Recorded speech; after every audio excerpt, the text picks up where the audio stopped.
A couple of years ago, when Toyota introduced its first mass-market battery electric vehicle in North America, the BZ4X, it was met with a rather lukewarm reception.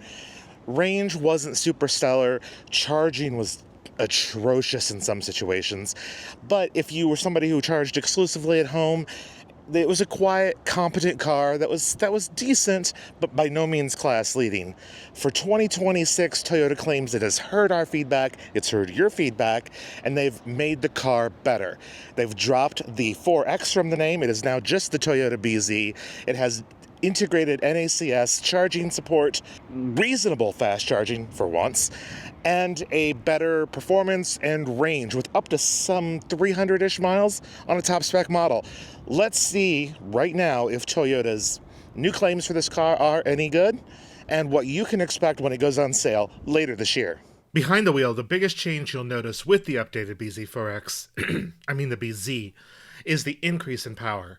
The all-wheel drive model now makes 338 horsepower compared to the 214 of the previous version. That's immediately noticeable every time you put your foot down. It's still a pretty comfortable vehicle to drive. My test model had a functioning air conditioning system, thank goodness it was really hot in Texas, and ventilated seats. The interior itself hasn't changed all that much, but the addition of dual wireless phone chargers is a nice update. The exterior styling changes are appreciated, and some of the black plastic fenders that gave the BZ4X a goofy look are gone on the new BZ. It's still not obviously different than the current generation of the car, but it does look better overall. The standard NACS or NACS port, which will fully support Tesla supercharging when the car goes on sale, opens the BZ to a slew of new charging options.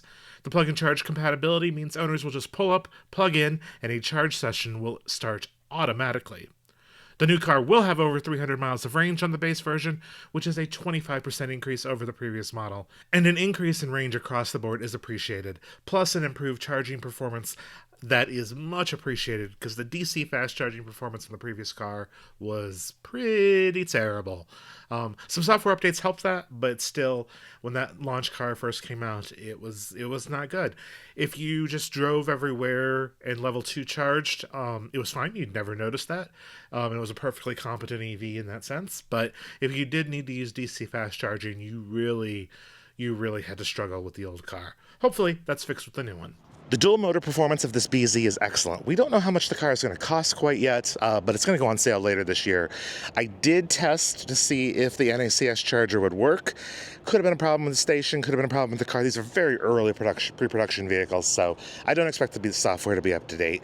The big takeaway from going to a Tesla supercharger and trying it is those cables are still pretty short. You go to an Iona station that has NACS support, or some of these other stations that are rolling out with NACS support, they're going to have much larger cables. And when Tesla does finally, hopefully, start mass rolling out their version 4 superchargers, then they'll have the longer cable that you'll be able to.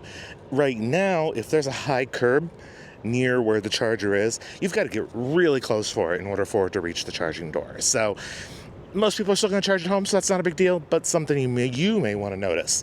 It seems like everything's better. We'll have to test it a little bit longer term, try that DC fast charging performance, because that's really where the previous car stumbled.